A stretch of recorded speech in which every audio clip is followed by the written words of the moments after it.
Assalamualaikum warahmatullahi wabarakatuh. Bismillahirrahmanirrahim. Alhamdulillahi rabbil alamin. Wassalatu wassalamu ala ashrafil anbiya'i wal mursalin Sayyidina wa nabiyyina Muhammadin wa ala alihi wa ashabihi wa man tabi'ahum bi ihsanin ila yaumiddin. Amma ba'du. Ikhwatil kiram rahimakumullah. Pada kesempatan kali ini insyaallah kita akan mengaji sebuah hadis yang diriwayatkan oleh seorang sahabat baginda Rasulullah sallallahu alaihi wasallam yang bernama Sa'ad bin Abi Waqqas radhiyallahu anhu. Beliau adalah salah satu di antara 10 sahabat Rasulullah sallallahu alaihi wasallam yang mendapatkan kabar gembira termasuk ahlu surga. Beliau bercerita, "Ja'ani Rasulullah sallallahu alaihi wasallam ya'uduni 'am hajatil wada'i min waja'in ishtadda bi." Pada saat Rasulullah SAW telah menunaikan haji wada, Rasulullah menjengukku, mendatangiku karena mendapatiku dalam keadaan sakit yang parah, min waja'in ishtadda bi.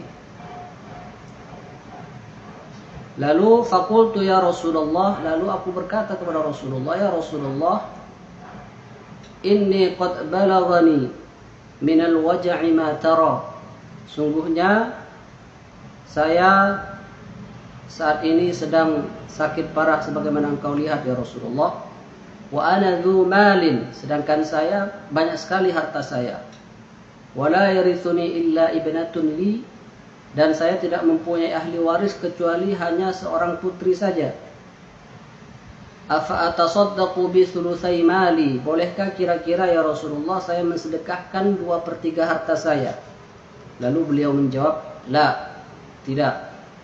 Kemudian saya berkata lagi, kata Sa'ad bin Abi Waqqas, fasyatru ya Rasulullah, kalau setengah boleh enggak? Lalu kemudian Rasulullah pun menjawab, la, tidak boleh.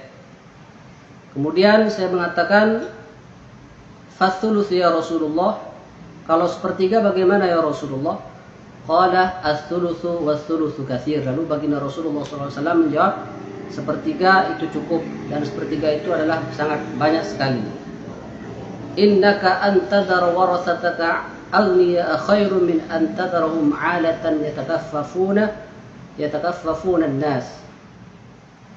Lalu baginda Rasulullah SAW melanjutkan, engkau tinggalkan ahli warismu dalam keadaan kaya, itu lebih baik daripada engkau tinggalkan mereka dalam keadaan fakir, minta-minta sama orang-orang. Kemudian Rasulullah juga melanjutkan, wa innaka lan tunfiqa nafaqatan tabtaghi biha wajhallahi illa ujirta 'alaiha. Tidak engkau berikan nafkah yang kau harapkan hanya ridha Allah, kecuali engkau akan diberi pahala atas nafkah tersebut. Hatta ma taj'alu fi imra'atika, hingga apa yang kau berikan berupa makanan yang kau suapkan untuk istrimu, itu pun akan diberi pahala oleh Allah Subhanahu wa ta'ala. Dari hadis ini ada beberapa pelajaran yang bisa kita ambil. Yang pertama, boleh bagi seorang muslim itu mempunyai harta yang banyak, asalkan sumbernya jelas. Jadi tidak ada larangan dalam Islam ada punya harta yang banyak, asal sumbernya jelas dan kebermanfaatannya juga jelas. Jadi digunakan untuk hal-hal yang manfaat, hal-hal yang baik, dihasilkan dari sumber-sumber yang baik. Ini pelajaran yang pertama. Seorang muslim itu boleh mempunyai harta, ya, nggak harus. Kalau harus nanti yang miskin jadi dosa, dan begitu juga tidak dilarang. Jadi orang menjadi kaya mempunyai harta asal siap untuk mempertanggungjawabkannya. Kemudian pelajaran kedua, disunahkan menjenguk orang yang sedang sakit. Itu pelajaran yang kedua yang bisa kita ambil dari hadis ini. Terutama kalau kita sebagai seorang pemimpin ya sering-sering menjenguk ya rakyat kita, jadi sering-sering menjenguk orang-orang yang sedang sakit, terutama kalau kita jadi pemimpin. Jadi nggak harus mesti jadi pemimpin juga, kalau menjenguk punya tetangga, punya kenalan yang sedang sakit, disunahkan dan dianjurkan untuk kita jenguk. Kemudian pelajaran yang ketiga dari hadis ini adalah bersedekah lebih dari sepertiga itu tidak boleh kecuali ahli warisnya setuju semua. Jadi kalau orang punya ahli waris, jadi kalau mau bersedekah lebih dari sepertiga harta itu harus atas setujuannya ahli waris. Sedekah di sini bisa diartikan juga wasiat. Jadi wasiat melebihi sepertiga itu berdasarkan kesepakatan ulama, orang yang punya ahli waris terus kemudian wasiat lebih sepertiga itu harus atas persetujuannya ahli waris. Jadi kalau ahli warisnya nggak setuju ya nggak usah dilanjutkan wasiatnya, nggak apa-apa. Ikhwatil kiram rahimakumullah. Pelajaran berikutnya dari hadis ini adalah niat baik harus diikuti dengan cara yang benar.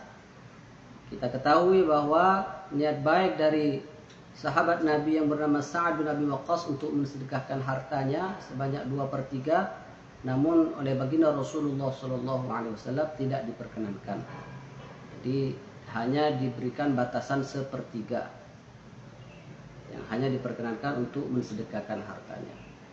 Rasulullah memberikan situ alasan bahwa meninggalkan harta sebagai warisan untuk ahli waris itu juga bisa bernilai sedekah, dan itu lebih baik daripada meninggalkan ahli waris dalam keadaan miskin ya.